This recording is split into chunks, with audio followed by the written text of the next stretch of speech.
या न्यूज बुलेटिनचे सहप्रायोजक आहेत गोकुळ. कोल्हापूर जिल्ह्यात राजकारणात मोठी उलथापालथ झाली आहे.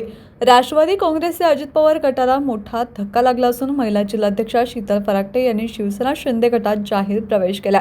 राजकीय सूत्रांनुसार बोरोडे जिल्हा परिषद मतदारसंघातून उमेदवारी नाकारल्यामुळे त्यांनी राष्ट्रवादी काँग्रेस सोडल्याची माहिती आहे. मंत्री हसन मुश्रीफ यांच्या निर्णयाने नाराज झालेल्या शीतल फराकटे यांनी राष्ट्रवादीला रामराम ठोकलाय. शिवसेना शिंदे गटाकडून शीतल फराकटे यांचे पती रोहित फराकटे यांना बोरोडे जिल्हा परिषद उमेदवारी देण्यात आली आहे.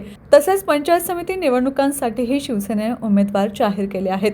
बोरोडे पंचायत समिती मतदारसंघातून बालाजी फराकटे तर सावर्डे पंचायत समिती मतदारसंघातून निवास पाटील हे उमेदवार असणार आहेत.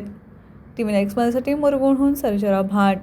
सर्वप्रथम मी आपल्या सगळ्यांचे लाडके नेते, ज्यांना लोकनेते म्हणून आपण संबोधतो, ते आपले नेते आदरणीय संजयदादा मंडलिक, स्वर्गीय सदाशिवराव मंडलिक साहेबांच्या नेतृत्वाखाली आमच्या घरानं बरेच वर्ष काम केलं. त्यानंतरचा बराचसा काळ आदरणीय मुश्रीफ साहेबांच्या बरोबर काम केलं. पण ही चक्र जसं गोल असतंय तसं फिरून जसं आपण घरी परततो त्या पद्धतीने परत फिरून आम्ही या घरामध्ये आलो. स्वर्गीय मंडलिक साहेबांना या गोष्टीचा नक्कीच आनंद झाला असेल. जिथं असतील तिथून मला नक्कीच आशीर्वाद देत असतील.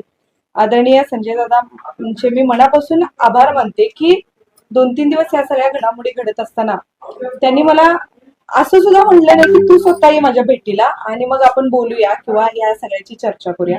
एखाद्याचं मन किती मोठं असावं, तर या सगळ्या 3 दिवसाच्या घडामोडीत आदरणीय दादांनी ते दाखवून दिलं. मी या निमित्तानं सांगू इच्छिते, जिथं होते तिथं 100% प्रामाणिक काम करण्याचा प्रयत्न केला आणि आजपासून जिथं असणार आहे तिथं नक्की 100% काम करण्याचा मी प्रयत्न करेन. आपला हा सगळा मंडलिक गट प्रत्येक गावागावामध्ये, वाड्या वस्त्यांच्या मध्ये वाढवण्याचा प्रयत्न करत असताना माझ्या सगळ्या मायमाऊलींना, माझा सगळा बंधू भगिनी, युवक वर्ग या सगळ्यांना एकत्रित घेऊन, आपल्या बरोबर घेऊन त्यांच्या समोर एक विकासात्मक धोरण घेऊन जाण्यासाठी तुम्ही जे वीरेंद्र दादा मला संधी दिली, त्या संधीचं 100% सोनं करेन एवढी मी ग्वाही या ठिकाणी तुम्हाला देते.